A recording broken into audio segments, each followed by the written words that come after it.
আওয়ামী লীগকে বাদ দিয়েছে, এটার আমি কোনো অর্থ দেখি না। আওয়ামী লীগকে আপনি দল হিসেবে বাদ দিতে পারেন না। বর্তমান তত্ত্বাবধায়ক সরকার নিরপেক্ষ নয়। এই আওয়ামী লীগকে বাদ দেওয়া হয়েছে, জাতীয় পার্টিকে বাদ দেওয়া হয়েছে, আর 3% লোক আর জামাত এবং নিয়ে তারা এখন ইলেকশন করতে চাচ্ছেন।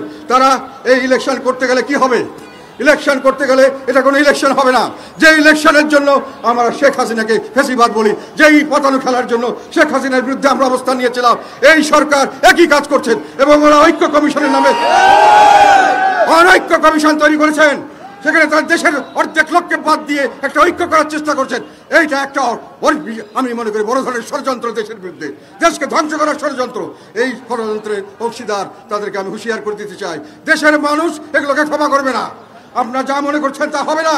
শেখ হাসিনার মতো লোক সমস্ত বিশ্বের সমস্ত বড় বড় শক্তি যাকে সমর্থন দিয়েছিল, সমস্ত সংস্থা এবং যত ধরনের ইনস্টিটিউশন আছে, প্রতিষ্ঠানকে নিজের কব্জা করে উনি রাখতে পারে নাই। বাংলাদেশের মানুষ তাদেরকে লাঠি দিয়ে ফেলে দিয়েছে এবং বাংলাদেশের মানুষ 2 মিনিট লাগবে না।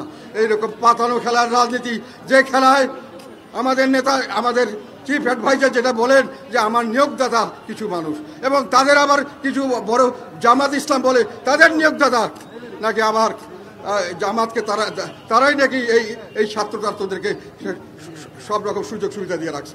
কাজেই বান্ডেল থাকলে প্রতি সেনমানিতে টাকা বাঁচবে। বিকাশ সেনমানি বান্ডেল কিনে জিতুন প্রতি লেনদেনে। বর্তমান তত্ত্বাবধায়ক সরকার নিরপেক্ষ নয়, তাদের একটি দল আছে। এইটার জন্যই তো আমরা আন্দোলন করেছিলাম, তত্ত্বাবধায়ক সরকার দেওয়ার জন্য। যেখানে কোনো দল থাকতে পারবে না, যাদের দল আছে তারা নির্বাচন করতে পারবে না, তারা নির্বাচনে তত্ত্বাবধায়ক সরকার হতে পারবে না। যাদের নিজস্ব দলে যখন নির্বাচন করবে তারা তত্ত্বাবধায়ক সরকার হতে পারবে না। বর্তমান সরকারের একটি নিজস্ব দল আছে এবং সেই দলের নেতাকর্মীরা সর্বোচ্চ সুযোগ সুবিধা নিয়ে ঘুরছে, তাদের কথা মতো সরকার চলছে। তাহলে সরকার দলীয় যদি নির্বাচন হয় সেটা কখনোই একটি স্বাভাবিক নির্বাচন হতে পারে না। সেটা একটি পাতানো খেলা নির্বাচন হবে, যেখানে আমাদেরকে বাদ দেওয়া হচ্ছে, আওয়ামী লীগকে বাদ। আমি এটার কারণটা আপনাদের বলতে চাই। তারা আওয়ামী লীগের, আমি যেটা বললাম, থার্ড পার্টি হলো জাতীয় পার্টি, ইলেকশনের রেজাল্টের দিক দিয়ে। ফোর্থ পার্টি হলো জামাত ইসলাম। এখন প্রশ্ন হলো, আওয়ামী লীগকে বাদ দিছি, এখন যদি মানুষে মনে করে যেটা প্রচার করছে অন্যান্য দলরা, অনেক সময় বিশেষ করে জামাত ইসলাম প্রচার করছে কি যে আওয়ামী লীগের এক এপিট আর ওপিট হলো বিএনপি। এটা প্রচার করার অর্থ হলো আওয়ামী লীগের এক। মানুষের প্রশ্ন হলো, তাহলে থার্ড যদি কেউ থাকে তাকে আমরা চয়েস করতে পারি কিনা? সেখানেই জামাতের কথা হলো থার্ড পার্টি হলো তারা।